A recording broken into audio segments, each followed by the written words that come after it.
dans le B.A.B.A. beauté, je voulais vous parler du fond de teint.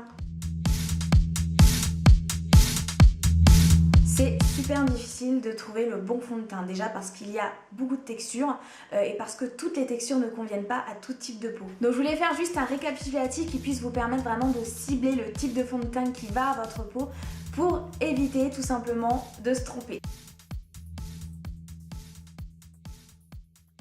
Le fond de teint crème a un très bon pouvoir couvrant et va unifier votre teint.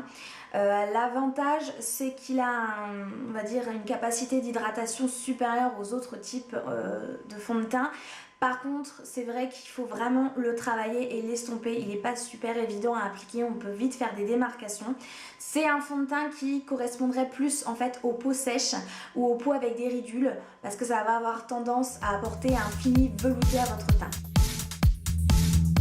Le fond de teint fluide a un pouvoir couvrant assez petit, on va dire, et par contre c'est vraiment pour un fini très léger, très naturel. Donc par exemple pour l'été, c'est très agréable à porter. Il existe souvent dans plein de teintes, alors c'est des formules à base d'eau, mais par contre attention, c'est un fond de teint qui se dessèche du coup avec l'air, donc ça ne convient absolument pas aux peaux sèches. Le fond de teint gel, c'est une texture légère, imperceptible, facile à travailler. Donc c'est très difficile par exemple d'avoir des démarcations avec un fond de teint gel parce que c'est une texture très légère finalement. Par contre, attention, il sèche très vite lorsque vous l'appliquez. Par contre, c'est vraiment un fond de teint qui est pour les peaux jeunes, sans imperfection. Pas si vous avez des boutons, etc. Non, c'est vraiment pour unifier rapidement pour les peaux jeunes, surtout pas pour les peaux matures ou les peaux avec des petits boutons ou des petites imperfections. Le fond de teint matifiant est un fond de teint assez épais, assez lourd. Ce fond de teint est fait pour éviter la brillance, donc ça matifie votre teint, ça fixe on va dire votre teint. Donc attention par contre à ne jamais laisser votre pot de fond de teint matifiant ouvert parce qu'il va complètement sécher, c'est certain. Parce que c'est une texture en fait qui a l'air justement à tendance à sécher, c'est le but. Puisqu'en fait c'est un fond de teint qui est vraiment fait pour les peaux qui brillent, pour quand il y a un excès de sébum. Donc c'est fait pour les peaux grasses.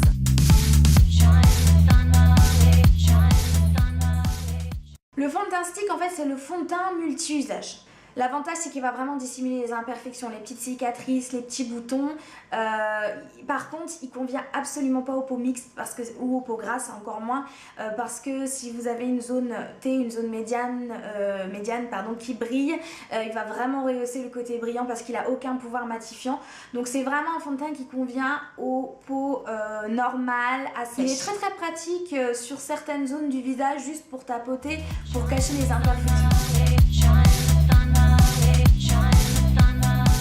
Le fond de teint compact, donc c'est un fond de teint poudre, a tendance vraiment à être facile d'application, donc il peut plus ou moins être en fait couvrant en fonction de la quantité que vous allez mettre.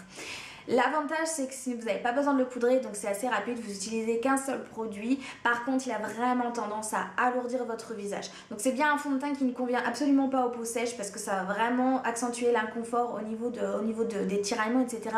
C'est parfait pour les peaux mixtes à grasses puisque ça va matifier et assécher votre peau. Donc limitez vraiment l'excès de sébum sur votre visage, soit sur la zone médiane, soit sur le visage complet. Et vraiment, il va unifier votre teint.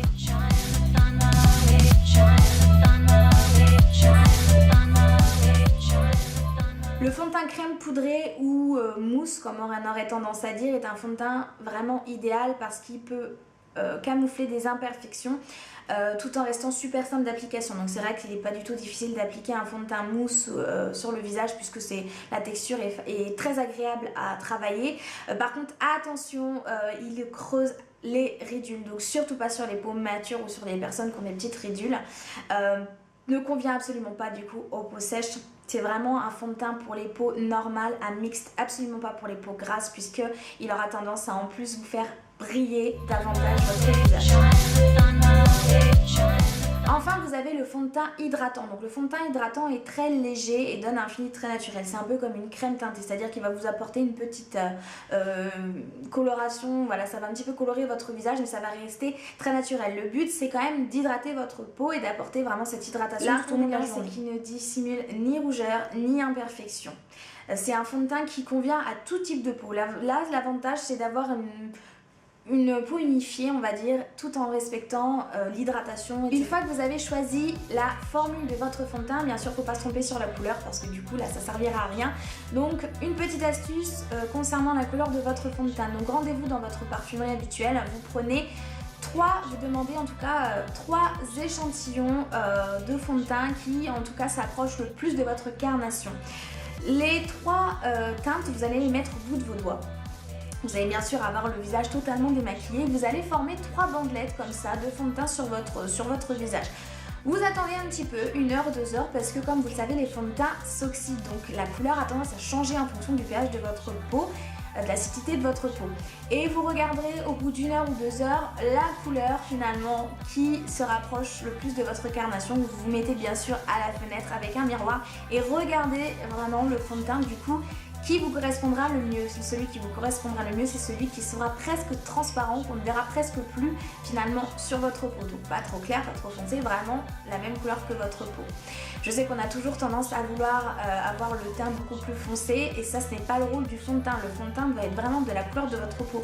Ce qui rehausse votre teint, c'est soit effectivement les anti-cernes, travailler un petit peu plus foncé, un petit peu plus clair afin d'apporter des ombres à votre visage, mais ça on en parlera dans une autre vidéo, soit tout simplement la poudre de soleil ou la poudre qui vont rehausser vraiment votre teint.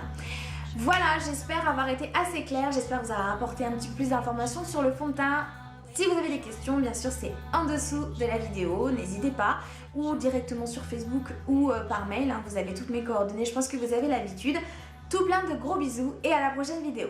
Ciao!